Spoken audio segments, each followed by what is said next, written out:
கடலைப்பருப்பு வச்சு நம்ம லட்டு பண்ண போகிறோம். லட்டு பண்ணுறதுக்கு முன்னாடி பருப்பை நான் ஊற வச்சு எடுத்திருக்கேன். நம்ம பருப்பில் தான் இன்றைக்கி லட்டு பண்ண போகிறோம் இல்லையா, அதனால் இதை 1 மணி நேரத்துக்கு முன்னாடியே நான் ஊற வச்சுட்டேன். ஊற வைக்கிறதுக்கு முன்னாடி நல்லா கழுவிக்கோங்க, கழுவிட்டு ஊற வச்சுக்கோங்க. 1 மணி நேரம் ஊற வச்சா போதும். அதுக்கு மேலே நீங்கள் ஊற வச்சிங்கன்னா என்ன ஆகும்னா அதிகமாக தண்ணி இழுக்கிற மாதிரி இருக்கும். அதே மாதிரி பருப்பு வந்து குருணை அரையாமல் வலுவலுப்பாக அரைஞ்சிரும். அதனால 1 மணி நேரம் ஊற வச்சுக்கிட்டிங்கன்னா போதும். இது வந்து 1/2 கிலோ கடலைப்பருப்பு. நம்ம வடையெல்லாம் பண்ணுறதுக்கு எடுப்போம் பார்த்தீங்களா, அந்த கடலைப்பருப்பு தான். இந்த மாதிரி ஊற வச்சுட்டு இப்போ நம்ம தண்ணியெல்லாம் வடிச்சிட்டு அதுக்கப்புறமா அரைச்சிக்கலாம். ஒரு துளி தண்ணி இல்லாமல் வடிச்சுக்கோங்க. தண்ணி ஊற்றியெல்லாம் அரைக்கக்கூடாது, தண்ணி இல்லாமல் அரைக்கணும். இப்போ இதை வடித்து எடுத்துடலாம். பாருங்க, இந்த மாதிரி வடிகட்டியில் கூட தண்ணியை நல்லா வடித்து எடுத்துருங்க. இப்போ இதை அரைச்சி எடுத்துடலாம். இப்போ மிக்ஸி ஜாரில் அரைக்கிறதுக்கு போட்டுக்கலாம். நீங்கள் வந்து பெரிய ஜார் போட்டு அரைக்கிறதுனால அரைச்சிக்கலாம், இல்லை சின்ன ஜாரில் கூட போட்டு அரைச்சிக்கோங்க. இதை வந்து ரொம்ப வலுவலுப்பாக அரைக்கக்கூடாது, குருணையாக இருக்கும் பார்த்தீங்களா, அந்த மாதிரி அரைக்கணும். அதே சமயம் பருப்பு வந்து பெருசாகவும் இருக்கக்கூடாது. நம்ம வந்து வடைக்கெல்லாம் செய்வோம் பார்த்தீங்களா, ஒவ்வொரு பருப்பு வந்து முழுசாக இருக்கும், அப்படியே நம்ம வடைக்கு எடுத்துக்குவோம். ஆனால் அப்படியெல்லாம் இருக்கக்கூடாது. எல்லா பருப்புமே அரைஞ்சிருக்கணும், அதே சமயம் குருணையாக இருக்கணும். அந்த மாதிரி அரைச்சி எடுத்துடலாம். பாருங்கள், இந்த மாதிரி குருணையாக இருக்கிற மாதிரி அரைச்சி எடுத்துக்கோங்க. இதை ஒரு பவுலுக்கு மாற்றிக்கலாம். பாருங்கள், மாவு அரைச்சாச்சு. இப்போ இதை நம்ம எண்ணெயில் போட்டு பொரித்து எடுத்துக்கலாம். எண்ணெய் ஊற்றி வச்சுருக்கேன், அதுவும் காஞ்சிருச்சு. இப்போ இதை பொரித்து எடுத்துக்கலாம். நம்ம வடை மாதிரியெல்லாம் பொரிக்க தேவையில்லை, சும்மா இந்த மாதிரி சின்ன சின்ன பக்கோடாலாம் போடுவோம் பார்த்தீங்களா, அந்த மாதிரி பொரித்து எடுத்துக்கலாம். அதே போல் இதில் உப்பு எதுவும் சேர்க்க தேவையில்லை. உப்பு இல்லாமல் வெறும் அந்த பருப்பை மட்டும்தான் அரைச்சி எடுத்து வச்சுருக்கேன். இப்போ பொரிச்சிடலாம். இப்போ எண்ணெய் நல்லா காஞ்சிருச்சு பார்த்துக்கோங்க. இப்போ பொரிச்சிக்கலாம். ரொம்ப கருகிற அளவுக்கெல்லாம் பொரிக்கக்கூடாது. அந்த கலர் மாற விடாமல் நம்ம எடுத்துடணும். லைட்டாக சூடு இருந்தாலே போதும். அந்த கலரை மாற விட்டுறாதீங்க, அப்போ லட்டுவோட கலரே மாறிடும். சும்மா 1 நிமிஷம் கிட்ட நீங்கள் பொரித்து எடுத்துக்கிட்டீங்கனாலே போதும்.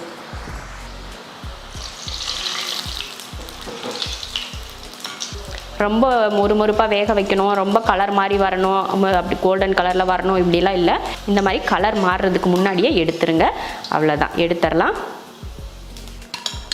இதே போல் எல்லாத்தையுமே பொரிச்சு எடுத்துருவோம். நல்லா கலர் மாறாமல் பொரிச்சு எடுத்துருங்க. ஸ்டவ்வை வந்து மீடியம் ஃப்ளேமில் வச்சுக்கோங்க. ரொம்ப ஹை ஃப்ளேமில் இருந்தீங்கன்னா சீக்கிரமாக கரிக்கிறோம்.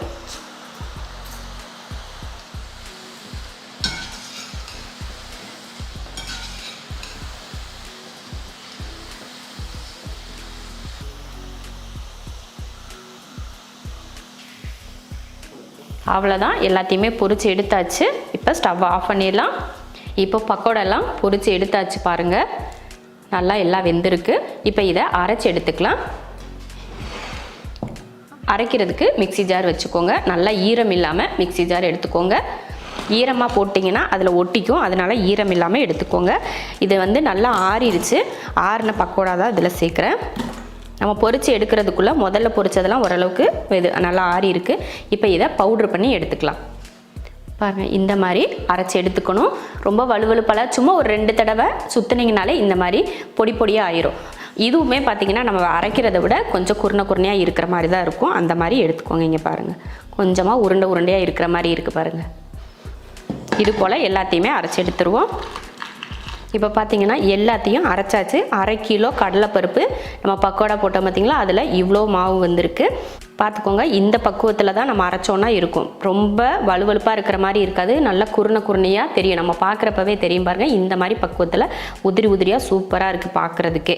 இப்போ லட்டுக்கு தேவையான பூந்தி ரெடி ஆயிடுச்சு அப்படின்னே நம்ம நினச்சிக்கலாம். இதை வச்சுட்டு நம்ம பாகு காய்ச்சிக்கலாம். 1/2 கிலோ கடலைப்பருப்பு எடுத்தேன், அதே பவுலில் 1/2 கிலோ சர்க்கரையும் எடுத்திருக்கேன். இப்போ இதை பாகு காய்ச்சிக்கலாம்.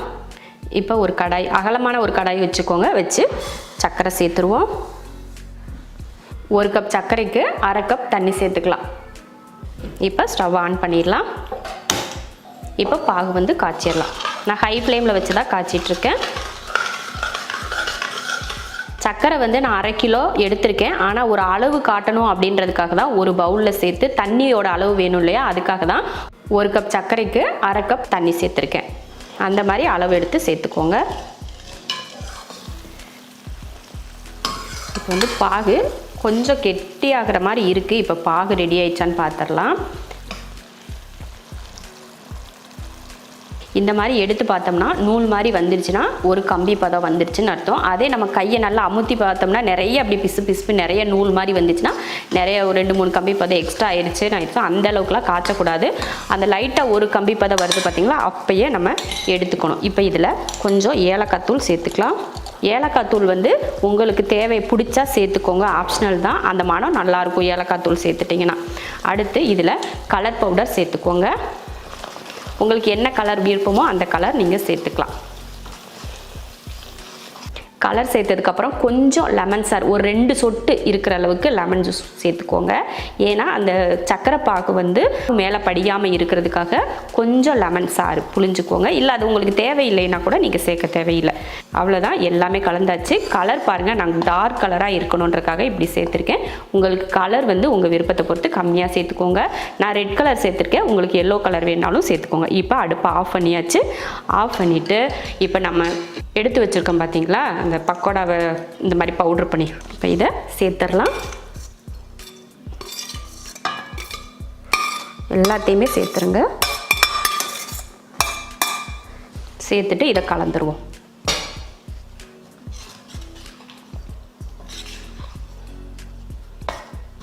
நல்லா கலந்து விட்டுருங்க. அடுப்பை பற்ற வச்சுட்டு நம்ம வந்து கிளறக்கூடாது. ஏன்னா அந்த ஹீட்டுக்கு மறுபடியும் அந்த ஜீரா வந்து அப்படியே மெல்ட் ஆகிட்டே இருக்கும். அதனால அடுப்பை ஆஃப் பண்ணிடணும். அப்போ தான் அந்த ஜீரா வந்து நல்லா ஆறுறப்போ கெட்டி சேரும். அதனால நீங்கள் அடுப்பை ஆஃப் பண்ணிடணும். அடுப்பு ஆனில் இருக்கக்கூடாது. அவ்வளோதான், கலந்து விட்டாச்சு. இப்போ இதை இறக்கிடலாம். நம்ம கடாயில் இருந்தது அந்த ஹீட்டுக்கு சீக்கிரமே ஆறாது அப்படின்னு சொல்லிட்டு நான் வேறு பாத்திரத்துக்கு மாற்றிட்டேன். நல்ல அகலமான பாத்திரத்துக்கு இது போல் மாற்றிக்கோங்க. இப்போ கொஞ்சம் வெதுப்பாக சூடு ஆறிடுச்சு. இப்போ இதில் முந்திரி திராட்சை வறுத்து போட்டுட்டு உருண்டை பிடிச்சிக்கலாம். ஒரு குட்டி கடாய் வச்சு ஸ்டவ் ஆன் பண்ணியிருக்கேன். இதில் நெய் ஊற்றிக்கலாம். ஒரு 2 ஸ்பூன் அளவுக்கு ஊற்றிக்கோங்க. உங்களுக்கு நெய் வந்து அதிகம் பிடிக்கும்னா அதிகம் கூட நீங்கள் சேர்த்துக்கலாம். ஒரு 2 ஸ்பூன் போதுன்றக்காக 2 ஸ்பூன் ஊற்றிருக்கேன்.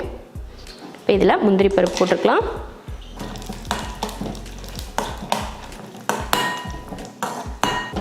அவ்வளோதான். அடுத்து இந்த திராட்சை சேர்த்துருவோம். அது நல்லா முட்டை மாதிரி வரும் இல்லையா, அப்போ எடுத்துடலாம். பாருங்கள், அவ்வளோதான், ரெண்டையுமே நல்லா வறுத்தாச்சு. இப்போ ஸ்டவ் ஆஃப் பண்ணிடலாம்.